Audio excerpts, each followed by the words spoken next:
저는 하루 한 번만 더 인사합시다. 하나님이 우리와 함께 하십니다. 여러분 혹시 지금까지 살아오시면서 단지 외모와 외적인 조건 때문에 누군가에게 차별 대우를 받아보신 경험 있으십니까? 누군가에게 차별 대우를 받는다. 참 생각만 하고 떠올리기만 하더라도 기분이 나쁘죠. 불쾌한 일입니다. 저는 차별 대우하면은 제법 오래전에 있었던 일인데 떠오르는 한 사건이 있어요. 제가 서울 강남 역상동에 좀 아픈 곳이 있어서 그 병원이 잘한다는 이야기를 듣고서 찾아간 적이 있었습니다. 근데 그 당시 제가 타고 다니는 차가 어떤 것이었는가 하면 국민차 티코였었어요. 그 차를 타고 제가 내릴 때 되면은 사람들이 자꾸 묘한 미소를 짓더라고요. 그 의미를 압니다. 그 작은 차에서 등치 큰 사람이 내리는 게 전혀 어울리지 않는다는 거죠. 근데 한 번은 그 병원을 찾아서 제가 주차장 입구에 들어가는데 주차 관리하시는 분이 딱 차를 막더니만 여기 주차 못 하신다고, 어쩐 일로 오셨냐고 했길래 여기 좀 병원에 제가 진료를 받으려 왔다고 했더니 그러면은 저쪽 두 블록 쪽에 좀 더 가면은 공영주차장이 있으니 거기다 대고 오라는 거예요. 느낌이 조금 저를 좀 무시해서 주차장이 있음에도 불구하고 자리가 있음에도 불구하고 인도한다는 그 느낌이 있었습니다. 뭐 그래도 어쩌겠습니까? 그래서 나이 드신 분의 그 요청에 의해서 멀리 주차하고 일부러 한번 내려가 봤더니 역시나 주차 공간이 상당히 많았음에도 불구하고 저를 입장을 못 시켰던 거예요. 상당히 좀 기분이 나빴습니다. 그분이 저를 바라보며 저에게 대하는 그 자세와 그 어투와 그 느낌이 상당히 좀 저를 차별 대우하고 무시하는 것 같았어요. 이 좋은 동네에 좋은 곳에 당신과 같은 차가 오면은 이게 질이 떨어진다라는 그런 느낌이었던 것 같아요. 그래서 그 다음날 제가 너무나 화가 나서 저희 아버지 좀 차를 빌려 타고 갔어요. 제법 아주 큰 고깃집의 사장님이 타고 다니는 차였었고요. 게다가 여러분 그 당시 지금 핸드폰이 누구나 가지고 있는 여러분들 그 제품이지만 그 당시에는 뭐 나란 일 하시는 분들이나 조금 잘 사는 사람들만이 들고 다니는 벽돌 크기의 여러분들 핸드폰이 있었어요. 진짜 이만해요. 표현이 좀 그런데 이만해요. 그래서 그거를 빌리고 좀 그때 제가 여러분들 좀 하고 다니던 금붙이를 좀 하고 일부러 여러분들 제가 그 차를 바꾸고 핸드폰을 여러분 들고 게다가 창문을 열고 거드름을 피면서 그쪽에 갔었었죠. 전날 똑같은 분이신데 세상에 표정과 느낌이 어떻게 그렇게 다를 수 있을까요? 전날은 저를 상당히 차별 대우하면서 불쾌할 만큼 대하던 그분이 되게 깍듯하게 정중하게 안쪽에 주차 자리를 대라고 이야기를 하고 저에게 여러분들 반응하는 것을 통해서 제가 세상이 무엇인지를 20대 초반에 경험했습니다. 세상이라는 것이 이런 거구나. 사람들은 이 세상에서 외적인 조건으로 인해서 차별 대우를 받을 수밖에 없는 것이 세상의 원리이고 이치구나, 이걸 깨달았습니다. 그리고 이후로도 살면서 역시나 외모와 외적인 조건으로 인해서 차별 대우를 받았던 경험은요 부지기수로 저에게 많았었습니다. 그런데 이런 생각이 좀 들었어요. 세상이야 사람의 내면이나 영혼보다도 그 외적인 조건을 가지고 차별 대우를 하는 것이 당연하다 치지만은 그러지 말아야 될 교회에서 혹시 차별 대우와 같은 일들이 벌어지지는 않을까? 이런 고민과 생각으로 던져보았었을 때 저는 조금 답을 할 수가 없었어요. 왜냐하면은 여전히 이 시대에도 교회 안에서 차별 대우가 있을 수 있고 알게 모르게 목사도 차별 대우를 하거나 당했었던 경험이 있기 때문입니다. 불편한 사실은 오늘 여러분 함께 읽은 이 본문은요 겉으로 보이는 외적인 조건으로 인해서 여러분 누군가를 차별하는 일들이 초대교회에도 있었음을 마치 우리에게 고발하는 듯한 그런 말씀이 기록되어 있습니다. 가장 지구상에 건강하다고 일컫던 1세기 초에 제자들로 인해서 세워졌던 초대교회에 도대체 어떤 불편한 차별 대우들이 있었던 것일까요? 오늘 야고보 선생은 당시 교회 안에서 일반적으로 펼쳐지던 차별 대우 하나를 소개합니다. 그것이 2절에서 4절 이야기입니다. 한 사람이 가락지를 끼고서 화려한 옷, 아름다운 옷을 입고 회당에 들어옵니다. 한눈에 보더라도 사회적 지위가 높고 잘 먹고 잘 사는 부유한 자임이 느껴지죠. 그러자 그 안에서 안내하는 사람이 가장 좋은 VIP석으로 이 사람을 인도합니다. 곧이어 또 다른 한 사람이 등장을 하는데 아주 남루한 옷차림에 딱 보기에도 사회적인 지위도 없고 또 경제적으로 무언가 가난에 찌들어 산 사람이 들어오자 여러분 안내하는 사람이 그를 차별하며 앉고 싶은 자리에 앉으라, 그렇게 여러분 대우를 했다는 것이죠. 정리해보자면 그 당시 교회 안에 부유하고 힘 있는 사람들은 여러분 대접을 좀 받았던 것이고요, 역으로 가난한 사람들은 무시를 받는 차별이 초대 교회 안에 버젓이 일어나고 있었다는 거예요. 그런데 한번 생각해 봅시다. 여러분들, 세상에서 부유한 사람들이 교회에서도 대접을 좀 받고 세상에서 좀 잘 나가는 사람들이 교회에서도 인정을 받고, 역으로 그렇지 않은 사람들이 교회 안에서 소외되는 일들 오늘날에는 없을까요? 1세기에만 있었던 불편한 여러분들 사항들이었을까요? 저는 그렇지 않다라고 확신을 합니다. 물론 오늘 한국교회 성도들의 여러분들 어떠한 이 성수군요, 그래도 여러분 좀 무언가 이렇게 깊고 또 커서 면전에 대놓고 무시하는 경우들은 없습니다. 왜냐하면 누군가를 무시하거나 차별 대우하는 것, 이게 하나님 뜻이 아니라는 것을 신앙생활 하신 분들은 알거든요. 그것이 건강하고 성숙한 자세가 아니라는 것 예수 믿는 사람들이 알기 때문에 대놓고 면전에서 누군가를 차별하거나 무시하는 일들은 없습니다. 그런 일을 하는 사람들이라고 한다면 진짜 상종하지 못할 사람들이라고 할 수 있겠죠. 그러나 은연중에 마음속에는 이런 일들이 벌어지고 있는 거예요. 면전에서는 차별 대우하거나 무시하진 않지만은 어떤 외모의 모습을 보고 그가 타고 다니는 차를 보고서 그의 여러분 사회적인 직함을 보고 더 나아가 그가 입고 다니는 옷과 들고 다니는 어떠한 여러분들 소지품들을 보면서 여러분 우리는 견적이 나오거든요. 그래서 면전에서는 아니지만 마음속으로 무언가 여러분들 차별 대우하는 일들이 오늘 한국교회 안에서도 벌어질 수 있는 것 아니겠습니까?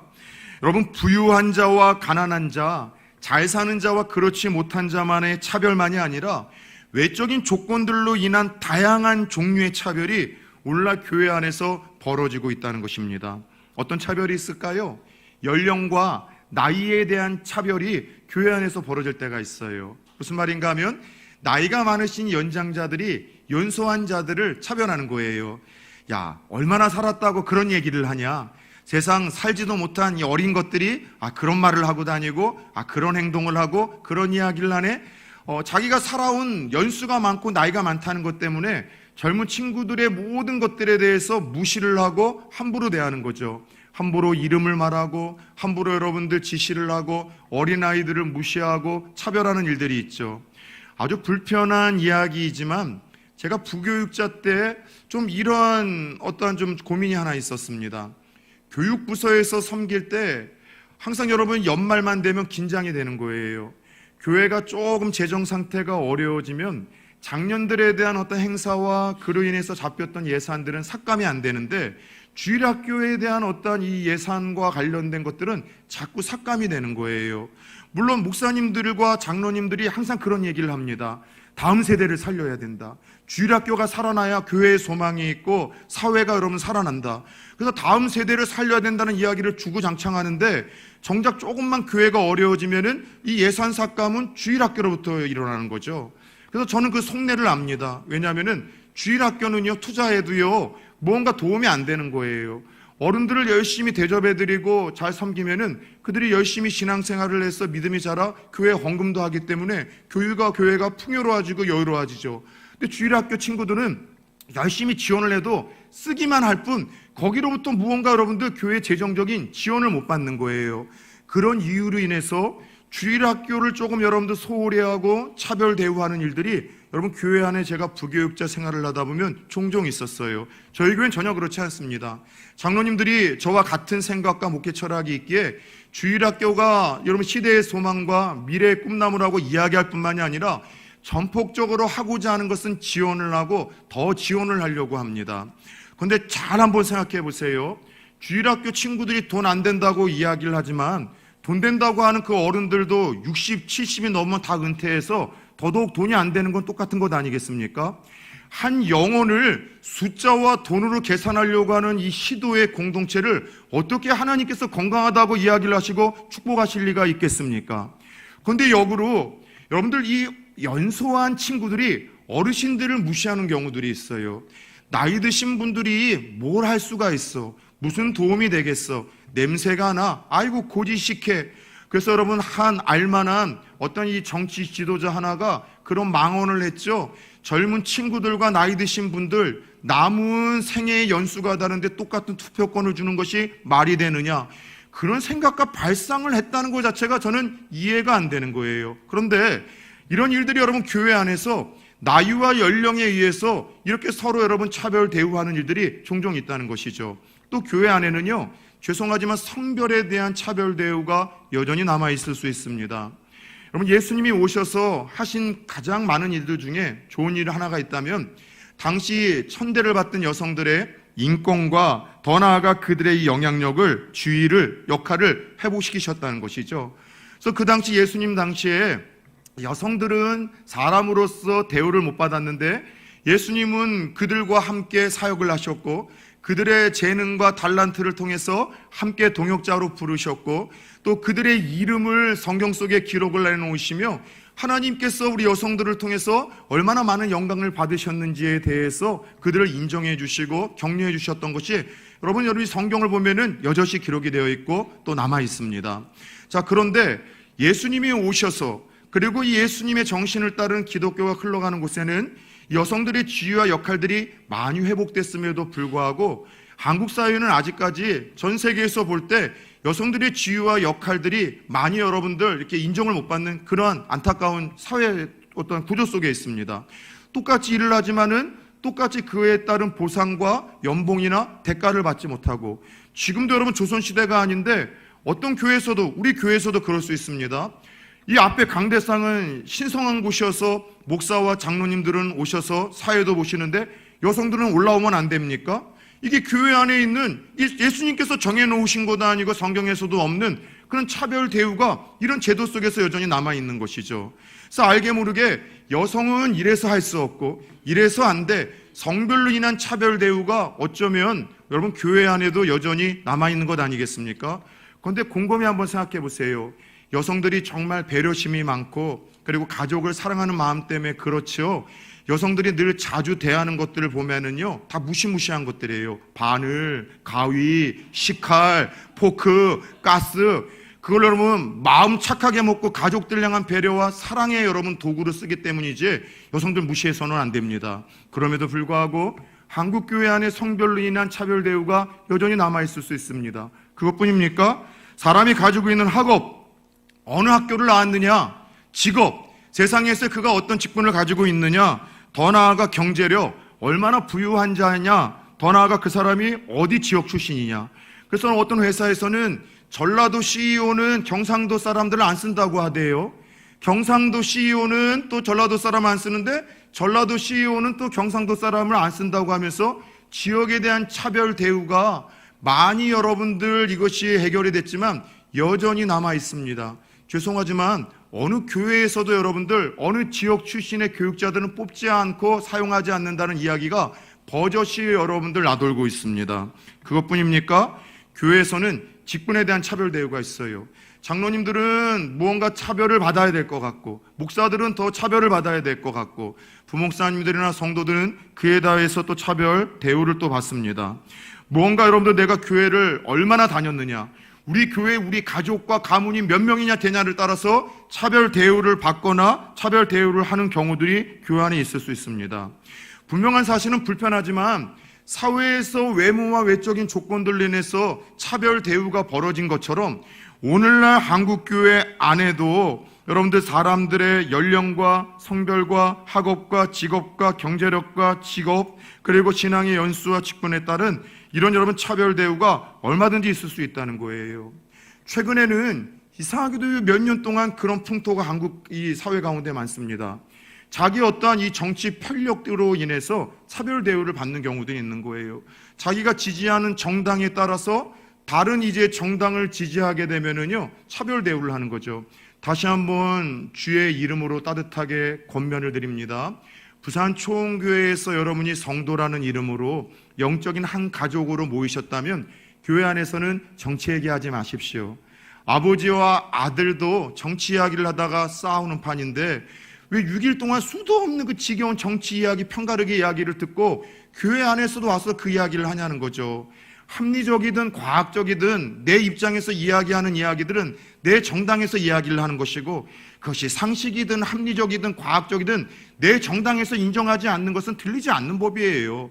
그래서 여러분, 교회 안에서는 정치하게 하지 마시고 한 주 동안 내가 예수님 안에서 어떻게 살아왔는지, 믿음으로 살려고 했지만 내가 넘어졌던 부끄러운 이야기, 그러나 다시 시작했다라는 이러한 이야기, 하나님이 내게 응답하신 이야기, 그리고 하나님이 내게 주셨던 위로와 소망의 이야기가 모일 때마다 정치 이야기를 물러내고 성도님들의 모임 속에서 꼽힐 수 있기를 예수의 이름으로 축원합니다.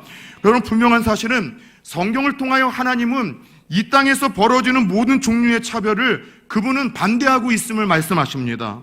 그래서 건강한 신앙인은 차별하지 않는 사람들이고, 건강한 공동체와 하나님의 축복과 은혜가 흐르는 공동체는 차별하지 않는 공동체라고 말씀을 하신다는 거죠. 오늘 함께 읽은 본문 1절도 같이 한번 들여다봅시다. 내 형제들아, 영광의 주 곧 우리 주 예수 그리스도에 대한 믿음을 너희가 가졌으니 사람을 차별하여 대하지 말라. 따라서 해봅시다. 사람을 차별하여 대하지 말라. 예, 초대교회 예수님의 친동생이자 지도자였었던 야고보 선생을 통해서 흩어진 이스라엘 백성들과 교회 성도들에게 하나님은 세 번째 권면으로 사람을 차별하여 대하지 말라는 말씀을 들려주십니다. 이 말은 예수 믿는 성도들은 세상에서 일어나고 있는 일들에 동조돼서는 안 된다. 외적인 모습을 보며 차별해서는 안 된다. 그래야 건강한 신앙인이 되고 건강한 교회 공동체가 될 수 있다라고 말씀을 하십니다. 세상에서 여전히 벌어지고 있는 차별 대우로부터 너희는 벗어남으로 인해서, 따라서 봅시다. 너희의 믿음을 증명하라. 예, 차별 대우로부터 벗어나서 너희의 믿음이 세상과 다르다는 것을 그렇게 증명하라고 우리에게 도전을 하고 계십니다. 그렇다면 궁금하지 않습니까? 왜 하나님은 성경에서 예수 믿는 성도들에게 이러한 차별 대우를 금하셨던 것일까요? 다음과 같은 몇 가지 이유인데요. 첫 번째는 교회 안에서의 외적인 조건으로 차별하는 행위가 교회의 분열을 일으키기 때문입니다. 예수님의 몸인 교회를, 이 공동체를 분열시키는 행위 자체가 바로 차별이기 때문입니다. 망하는 공동체와 조직의 특징이 있어요. 첫 번째는요, 서로 차별 대우로 인해서 오랜 상처를 또 모욕감을 주고받았다는 것이죠. 부교육자 때 어느 한 부서를 갑니다. 그러면 꼭 문제가 일어났었던 그 부서를 가게 되면은요, 꼭 선생님들 중에 상처받은 분들이 있어요. 목사님, 아무개 부장님 때문에 내가 상처를 받았습니다. 그 부장님이 잘 산다고 조금 부유하다고 내 자식들 함부로 여기고 무시했는데, 그것 때문에 저는 그분의 신앙이 의심이 되고 그분을 존경할 수가 없습니다. 그래서 여러분, 과거에 내가 누군가로부터 무시받고 상처를 받았고 특별 차별 대우를 내가 받아서 어떤 모욕감을 경험한 것은, 준 사람은 잊고 살아도 받은 사람은 오랜 세월이 지나도 이게 해소가 안 되는 거예요. 바보도 무시받는 것은 알고 욱한다고 이야기를 합니다. 하면 내가 속한 교회에서, 여러분, 세상에서야 그럴 수 있겠지만 교회에서만큼은 그러지 않기를 바랬는데 교회에 왔는데, 여러분, 직업과 학업과 내가 주는 경제력으로 인해서 차별 대우를 받는다? 상처와 모욕감이 깊어서 그걸로 인해서 교회에 사달이 나고 갈등과 분열의 씨앗이 되더라는 것이죠.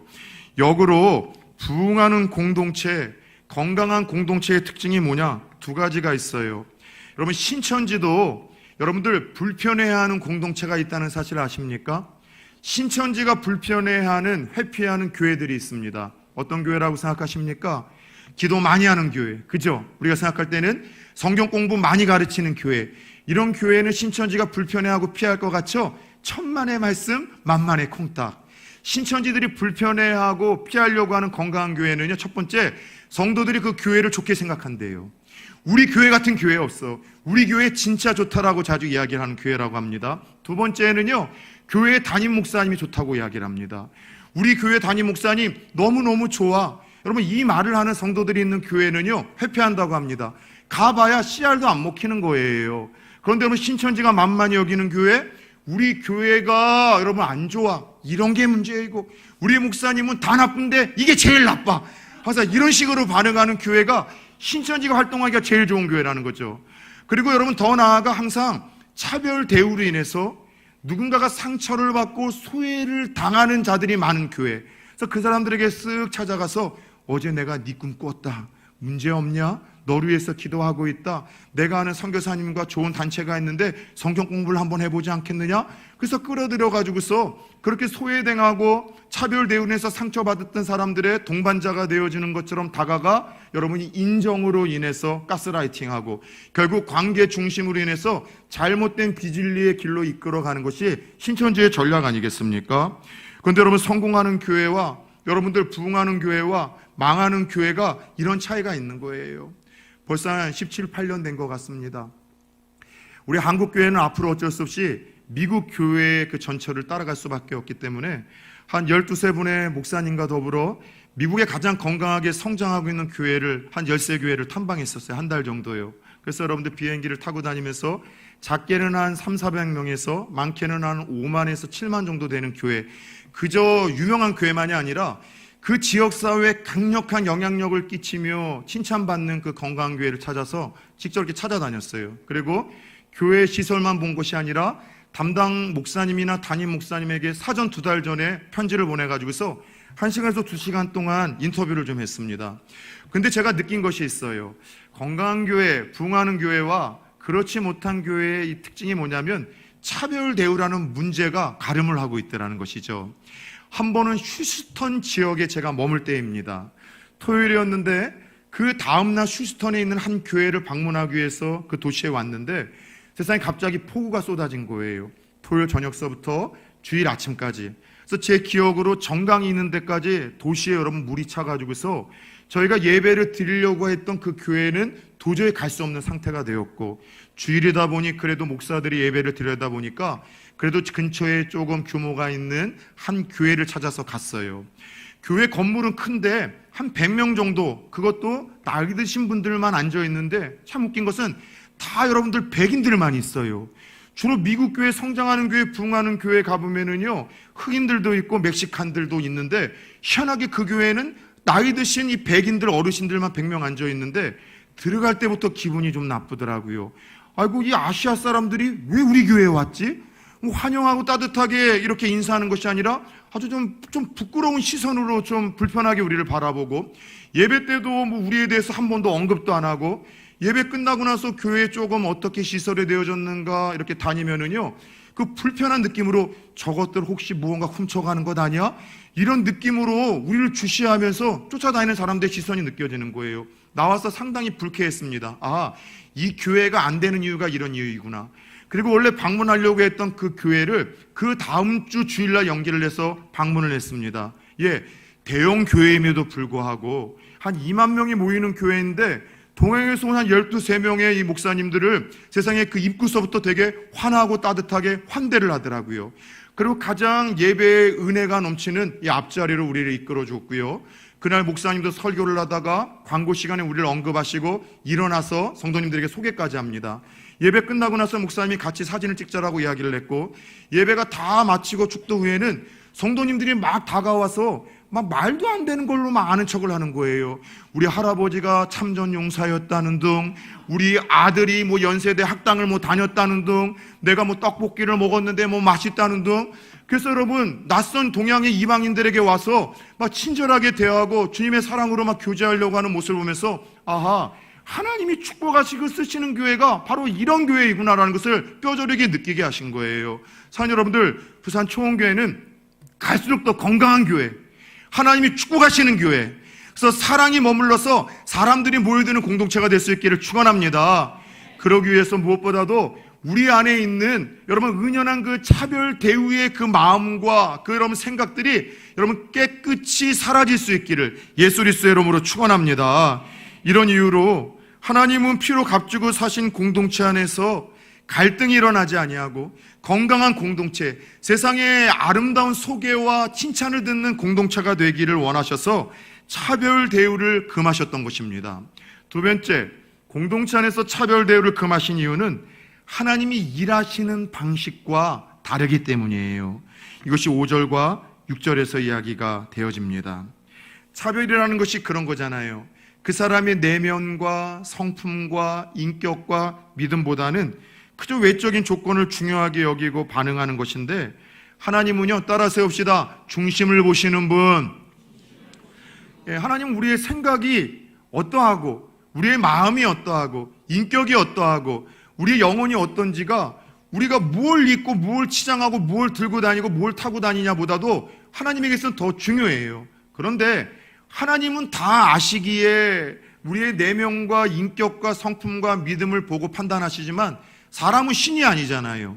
그러니까 내면을 볼 수 없기 때문에 사람은 어쩔 수 없이 그 외모를 가지고 외적인 것을 보고서 판단할 수밖에 없다는 것입니다. 그런데 하나님이 하시는 일들은 항상 이런 일들이래요. 세상에서는 힘 있고 강하고 무언가 부유한 자들과 함께 일을 하려고 하지만 하나님은 그런 자들이 아니라 적어도 1세기에 성경이 쓰여졌을 때 이 분위기에서는 세상에서 부유하고 또 힘 있는 자들은 다 로마의 권력자들이라든가 백성들의 여러분들 이 고류의 이 피를 뽑아먹는 악한 사람들이었었어요. 심지어 예수 믿는 사람들은 부유한 사람들보다는 대부분 노예들이었었고 가난한 사람들이었다 보니까 그 사람들이 교회에 가서 위로와 또 여러분들 어떤 평안함을 얻으려고 하면 막 그 힘과 권력을 가지고 갑질하며 못 가게 하는 이 분위기가 사실 여러분들 이 야고보서에서 나오는 이 말씀의 분위기예요. 그래서 여러분들 잘 기억하셔야 될 게 여러분 이런 선입견 하나를 깨트려야 돼요. 하나님이 부자는 무조건 사랑하시고 부자는 미워하시고 가난한 자들은 소중히 여기신다. 그래서 부자는 하나님께서 사용하지 않아야 하시고 가난한 자들만 사용하신다. 그래서 우리 마음속에 부자와 가난한 사람이 싸우면 하나님은 부자 편에 들어줄 것이라는 생각을 가져요. 그거 잘못된 고정관념이에요. 이 1세기의 상황에서는 부자들이 가난한 자들의 신앙생활을 핍박하고 환난을 또 주었고 그들의 고륙을 빼먹고 그들의 여러분들 어려움에 어떤 이 갑질을 하는 대상이었기에 사실 부유한 사람들보다는 가난한 사람들에게 복음이 더 잘 전해졌고 그들이 가난한 심령으로 하나님 앞에 믿음으로 반응함으로 잘 사용되어졌음을 이야기하는 겁니다. 중요한 것은 하나님이 누구에게 역사하시는가 따라 세웁시다. 하나님은 하나님을 사랑하는 자의 편을 들어주신다. 믿으십니까?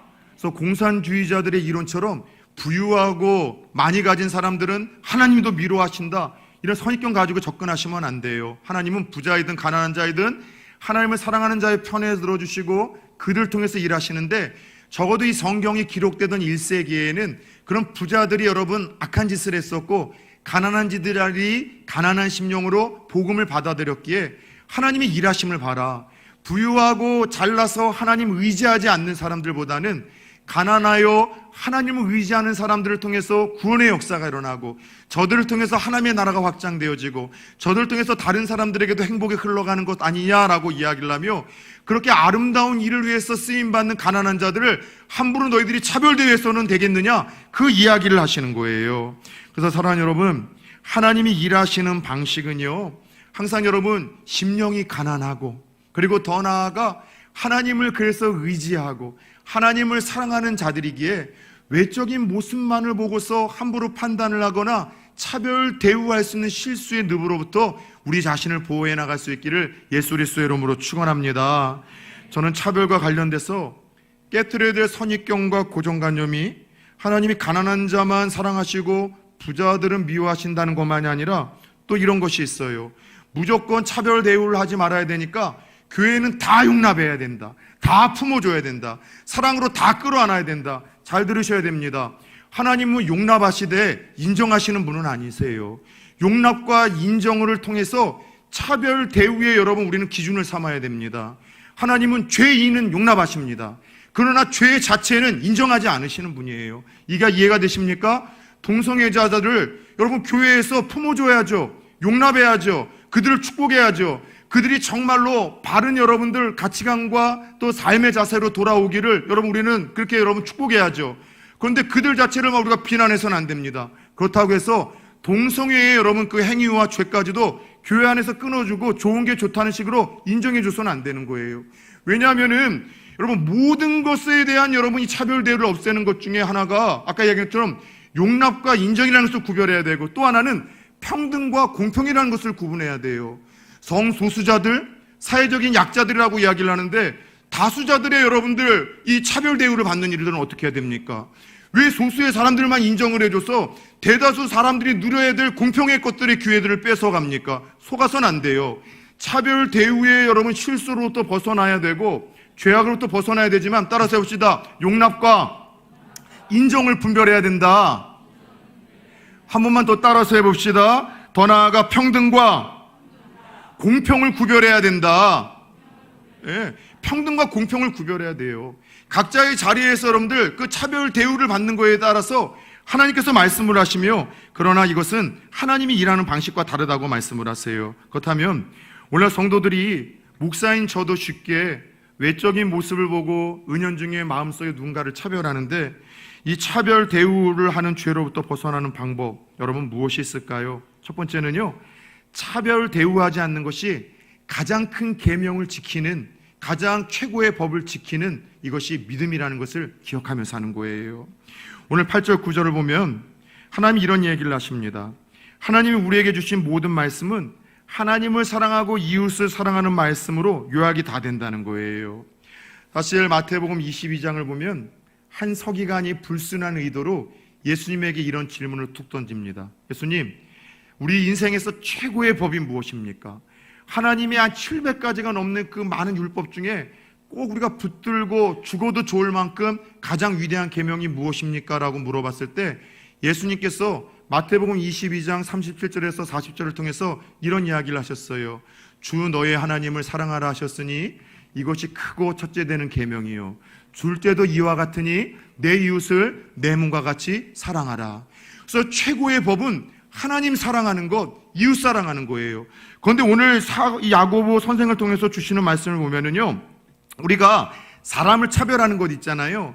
이것은 이웃 사랑하기를 내 몸과 같이 사랑하라는 최고의 율법을 어기는 일이기에 하나님이 금하기도 하셨고, 우리는 이것을 기억하며 이웃에 대하여, 내 주위 사람에 대하여 차별 대우를 하려고 하는 유혹과 죄악으로부터 여러분 우리가 건짐을 받아야 된다라고 말씀을 하시는 거예요. 차별하는 것 있잖아요. 우리가 살인죄를 범하지 않고 간음죄를 범하지 않았어도 사람을 차별하면 똑같이 이것이 죄가 되어 율법을 범하는 것과 같다라고 말씀을 하십니다. 잠언의 말씀을 보면은 특별히 그 당시 사회적인 약자들을 차별하는 것에 대해서 하나님이 계속해서 일관성 있게 이런 이야기를 들려주셨어요. 잠언 14장 3절을 보면 가난한 자를 학대하는 것은 그를 지으신 이를 멸시하는 자요. 우리가 누군가 마음속으로 저 사람 입고 있는 옷, 들고 다니는 가방, 저 사람이 차고 다니는 차, 저 사람의 이 느낌, 그래서 함부로 무시하는 것은 누구를 무시하는 거라고요? 그를 만드신, 창조하신 하나님을 업신여기고 하나님을 무시하는 행위와 같대요. 잠언 17장 5절에서는 가난한 자를 조롱하는 자는 그를 지으신 주를 멸시하는 자라고 이야기를 하며, 우리가 은연중에 빠질 수 있는 누군가를 차별하는 것, 이것은 단지 안 좋은 습관과 모습만이 아니라 가장 위대한 계명을 어기는, 여러분 가장 하나님께서 최고의 법이라고 말씀하시는 그 말씀을 어기는 어리석은 죄악이라는 것을 기억하며, 우리가 은연중에 누군가를 차별 대우하려고 하는 유혹과 여러분 죄악으로부터 우리 자신을 지켜나갈 수 있기를 축원합니다. 두 번째, 어떻게 차별하는 죄로부터 우리가 날마다 우리 자신을 보호할 수 있을까요? 차별하는 것에는 따라서 하나님의 심판이 있다. 이것이 11절 12절 말씀이에요. 하나님 마지막 심판의 날, 여러분 우리가 이웃에게 한 모든 말과 행위에 대해서 하나님의 심판을 받게 될 것이라고 하나님은 우리에게 말씀하셨습니다. 내가 행한 삶과 행위만이 아니라 내 주위 사람들에게 했던 말에 대한 심판이 있다고 하세요. 그래서 함부로 말해서는 안 됩니다. 말에 대해서 우리는 반드시 하나님의 심판을 받을 겁니다. 더 나아가 다른 사람을 우리가 어떻게 대했는지에 대해서, 차별 대우를 했는지 환대를 했는지에 대해서 하나님 반드시 기억하시고 심판의 날 그거를 물으시고 그에 대한 책임을 지게 하신다는 거죠. 그래서 여러분들, 하나님은 심판의 날 우리가 그분 앞에 서게 될 그 장면을 기억하며 우리가 입었던 그 긍휼을 여러분 다른 사람들에게 차별 대우가 아니라 베푸는 삶을 살라라고 말씀을 하신 거예요. 사실 저와 여러분들은 하나님의 긍휼하심을 입어 죄사함을 받았고, 긍휼하심을 입어 자녀가 되었고, 긍휼하심을 입어 하늘나라를 소망으로 품게 된 것 아닙니까? 여러분들, 예수 안 믿는 사람들보다 더 의롭고 착한 모습 없었어요. 그저 하나님의 사랑으로 부르셔서 예수 믿게 하셨고, 그리고 하나님의 사랑으로 부르셔서 예수 믿어 죄사함 받게 하셨고, 하나님의 사랑과 그 불쌍히 여기시는 긍휼함으로 오늘 죽어도 천국에서 눈뜰 수 있는 확신과 소망을 우리에게 주셨죠. 그 긍휼하심을 타인에게도 하나님은 베풀기를 원하신다는 거죠. 여러분들, 예수를 믿어 구원받은 사람들에게 긍휼이 없잖아요. 그때부터 여러분 심각한 문제가 생기는 거예요. 긍휼함이 사라지면은 사람이 사나워져요. 긍휼하심이 사라지면은 사람이 날카로워져요. 긍휼하심이 사라지면 부부 사이에서도, 부모와 가족 사이에서도, 형제 사이에서도, 교회에서도, 직장에서도 예수를 믿지만 차갑고 여러분 따뜻하지 못한 사람이 되는 거예요. 긍휼함을 잃어버리면 은연중에 자꾸 누군가를 판단하고 비판하고 내 마음의 차별대어함으로 인해서 모욕과 상처 주는 여러분 장본인이 되더라는 것이죠. 사랑하는 여러분들, 오늘 주님께서 말씀하신 이 귀한 말씀을 가슴에 새겨서 쉽게 누군가를 차별하는 여러분, 이 큰 죄악에 빠지는 하나님의 심판대 앞에서 부끄러움을 설 수 있는 성도님들이 아니라 누군가를 긍휼히 여김으로, 내가 입고 입을 그 긍휼함으로 누군가를 대할 수 있는, 그래서 예수님 닮아 세상을 살리는 또 다른 주인공들 될 수 있기를 예수의 이름으로 축원합니다. 사랑하는 여러분, 저는 오늘 설교를 시작하며 여러분들이 누군가에게 살아오며 차별 대우를 받으셨는지, 그런 경험이 있는지를 여쭈어 봤습니다. 아마 내가 받았던 차별 대우, 오늘 교회로 오기까지 받으신 분들도 있겠죠. 지난 한 주 직장 상사로부터, 혹은 동료로부터, 혹은 내가 믿었던 가족으로부터 차별 대우를 받으셔서 불편한 기억이 떠올리신 분들도 있으실 겁니다. 그리고 오늘 교회 안에서 차별 대우하지 마는 것이 하나님의 뜻이라는 것을 알고 그동안 나에게 차별 대우를 해서 상처와 모욕감을 주었던 분들이 이 말씀을 듣고 정신을 번쩍 차렸으면 좋겠다라는 이 묘한 카타르시스를 느끼신 분들도 있으실 거예요. 그런데 저는 말씀을 마무리하며 또 다른 질문을 좀 던지고 싶어요. 지금까지 살아오면서 저와 여러분들은 누군가를 차별한 적은 없으십니까? 누군가의 그 외적인 조건으로 차별을 받으면서 모욕감과 상처를 받고 불쾌한 감정을 가지고 살아가지만 알게 모르게 누군가의 외적인 조건을 보며 차별하며 살아왔었던 경험이 저와 여러분들에게 없는가 여쭤보고 싶어요. 사실 이 땅에서 그가 누구이든 외적인 조건을 보며 차별하지 않으셨던 한 분이 계시다면 우리의 신앙의 모델이라고 할 수 있는 예수님 아니시겠습니까? 예수님이 이 땅에 오신 목적과 하신 일은 막힌 담을 허시는 일이었었어요. 하나님과 우리 인간 사이의 죄로 인해서 막힌 그 담을 예수님은 십자가에서 친히 피 흘리시고 죽으심으로 죄인과 하나님의 우리의 관계를 화목케 하시고 아버지와 우리의 관계를 회복시키시는 것, 이것이 십자가 수직선의 의미입니다. 그런데 또 하나의 막힌 담을 하셨죠.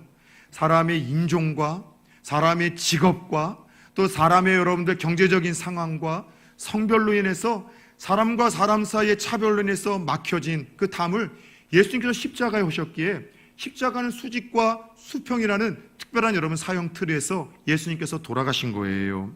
여러분, 예수님은 이 땅에 오셔서 여러분 어린 아이들에게도 차별 대우하지 않으셨습니다.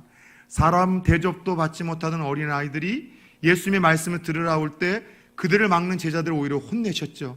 차별 대우하지 말고 그들도 내게 오게 하라고. 저는 우리 성도님들에게 이런 권면을 좀 드리고 싶어요. 초원교회에서 예배 가운데 주일학교들이 막 떠들고 막 오고 갈 때 혼내지 마세요. 교회는 어린아이들의 그런 소리가 들려야 될 곳 아니겠습니까? 혹시 아기를 낳아놓고 저희 교회는 아직 크지 못해서 이렇다 할 만한 유아실이 없습니다. 그러다 보니까는 아기를 낳고 키우시는 분들이 믿음으로 제일 힘들 때예요. 말씀을 듣고 육아로 인해서 지쳤던 분들이 힘도 얻고 다시 시작해야 될 따뜻한 소망도 얻어야 되는데 오히려 아기를 안 낳았다는 이유 때문에 여러분 유아실에서도 예배 못 드리고 또 성전에 와서도 예배를 못 드려요. 말씀에 대한 갈급함이 있어서 아기를 데리고 왔다가 크게 우는 것도 아니고 조금 이렇게 아이가 짱짱대면 누군가 불편한 시선으로 보아서 쫓아내는 일들, 이것도 어쩌면은 어린 아이에 대한 육아를 하시는 분들에 대한 차별 대우 아니겠습니까?